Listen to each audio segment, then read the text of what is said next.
the meaning of Bleeding Love for me has definitely changed as well. It's originally about a romantic kind of love, and I used to sing that from the heart so much. And then since having my daughter, the meaning has definitely changed into something so much deeper. Hi, I'm Leona Lewis, and this is Bleeding Love Unpacked.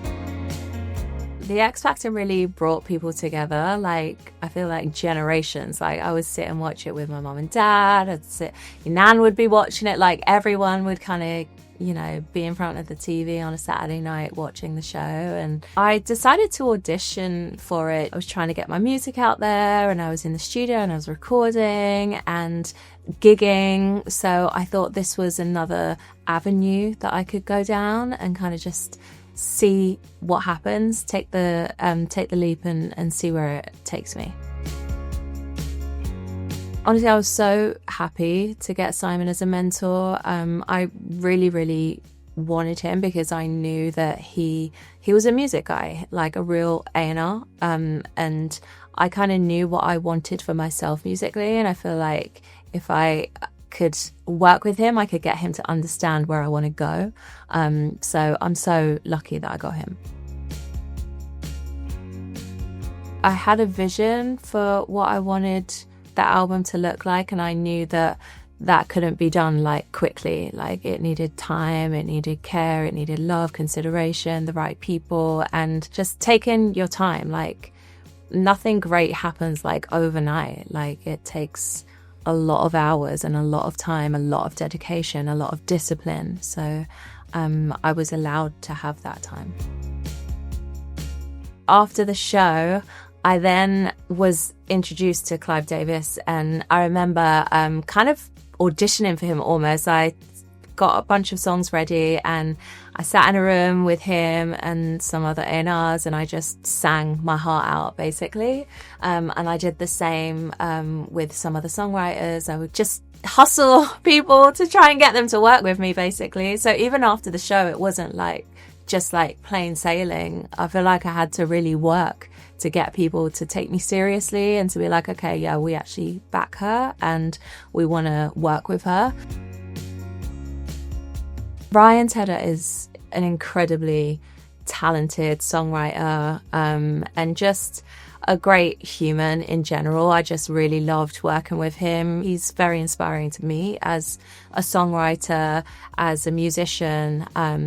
And right now I'm recording another album and I'm producing it and doing all the music and all the like everything. So he is that guy.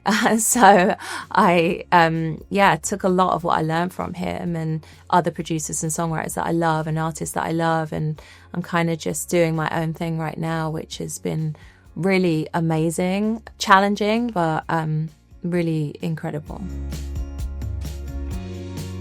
Jesse and Ryan first got in the studio and they came up with Bleeding Love, and it was in a very it was like Jesse's song kind of thing, like it was a rough demo, and then I took it, I heard it, he was like, played this song, and it just spoke to my soul, like the lyrics spoke to my soul, and we developed it further, and I just feel like it just became my song, and I feel like Jesse was like, this is yours. Trying to remember, this was 20 years ago. I do remember being really nervous to perform the song for some reason. I don't even think it was to perform the song. I think it was because I was going back to the X Factor to sing the song. So I do remember being very nervous, which I don't usually get that nervous before I go and perform. But it must have been so important to me. It was so important to me, which is why it held a lot of weight. And I felt that kind of nervous energy. I wanted to deliver it right. I wanted people to get it because it sounded very different for the time as well. Like the instrumentation was different. I was singing in a way that was kind of different to what was already going on. So I guess, I just wanted it to come across in its like truest form. So it was a big deal. It's kind of surreal, honestly, like how much the song connected with people. But it just gave me so much opportunity to tour, to travel the world, to sing to audiences globally. And has given me some of my most amazing memories. Like, it's just given me so much, and just very grateful for that time. I went to the Brit School, and at Brit School we get to see Brit performances. So I think I was 14 and I got to go to the Brit Awards and be in the audience. And then I actually got to sing Bleeding Love at the Brits. So I saw kids from the school that I went to in the audience. Like, I was that kid, and now they were kind of staring at me on the stage, singing along, clapping. Like, it was such a surreal, incredible moment for me. And it was just full circle. So I think that's one of the standouts of performing the song.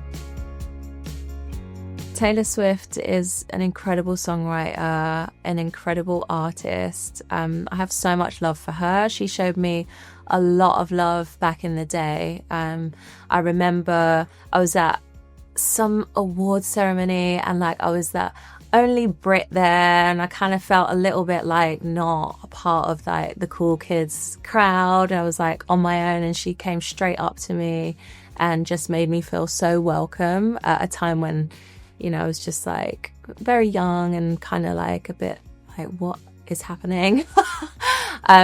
She just has always been lovely and has just always been a big supporter. And I got to see her on her last tour, which was amazing. Like, music is supposed to bring people together, and that woman brings people together through her music. Like, when I was in the stadium, like, the amount of unity I felt and love I felt was so special. So I got a lot of love for her. Honestly, that was so mental. I was like, again, another like surreal moment. I remember I was in the studio, and it was actually Babyface who wrote the song. I was immediately like, yes. And then they said who was going to be on it. And I was like floored. So I think I was like one of the first people in the studio, like, I'm going to be there first. I want to meet everyone. See it, you know, I was just like so excited. And there was Beyonce, Mary J. Blige, Mariah Carey. I think we had Fergie, Natasha Bedingfield, Nicole Scherzinger, Miley Cyrus.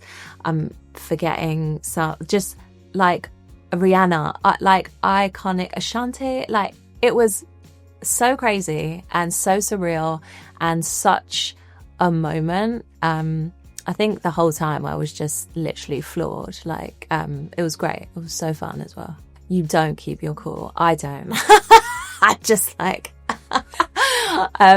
but honestly, I think because we were all there for a cause, it was for Stand Up to Cancer.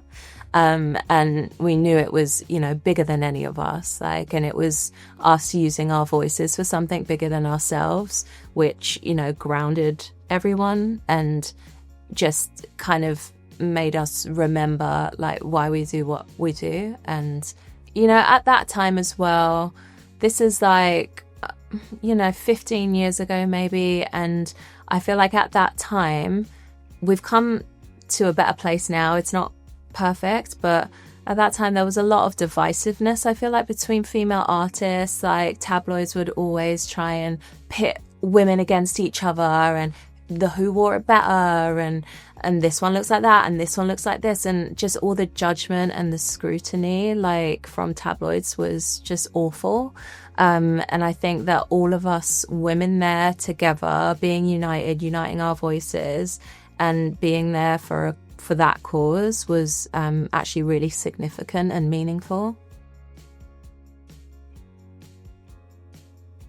I myself, like, I connect with those timeless songs. I listen to old music all the time. Like, that's all I listen to. I don't really listen to a lot of new music. I don't know if that's a good or a bad thing, but like, I love Stevie Wonder and Otis Redding, Marvin Gaye, Minnie Riperton, like these artists that are just so classic and timeless. And I think when I was singing that song, I was calling on that timelessness maybe. And I think because it is singing about love and it's singing about a very deep kind of love, I feel like that connects with people across time anyway. That theme is always going to connect with people across time. Over time, the meaning of bleeding love for me has definitely changed as well. It's originally about a romantic kind of love, and I used to sing that from the heart so much because I've experienced a lot of love and a lot of heartbreak. And then since having my daughter, the meaning has definitely changed into something so much deeper, because I have never felt a deeper kind of love than the day my daughter was born. So now every time I hear it or sing it, that's who I'm thinking of and that's who it's dedicated to. Last Christmas, I played her my video to One More Sleep. And I was just like, I'm just going to put it on and not say anything, just like see her reaction. And it was so cute. She was watching it. She was like, Mummy, is that you? I was like, yeah, it's me. She's like, what? She just could not comprehend. But it's so cute. So she's like, she's not aware, but it's cute, like seeing how she's kind of starting to connect things. But yeah, it's a beautiful thing. I think it's great for children to sing and to have music and to use their voice. I think that's important for life in general, to know how to use your voice as a singer, but as a person to stand up for yourself. So I think if she wants to sing, I'm like all for it. And yeah, there to support her through whatever she wants to do. I actually took my little girl, she's 3, took her to see Beyonce, and we all were in the Cowboy Carter. We were all in theme and she was loving it. I honestly love that people are dressing up for the theme of shows. My show is called Starry Night. So I'm hoping to see stars, etherealism. I feel like people can kind of take that theme and run with it. The show's a combination of so many things for me. I'm going to be singing my original songs. I'm going to be singing some Christmas songs because it's a Christmas show as well. I've created something really special, and I feel like something that will bring people together through music and put a lot of love into the show, a lot of soul into the show. I can't wait to see you in Vegas. Tickets are on sale now, and join me for a starry night.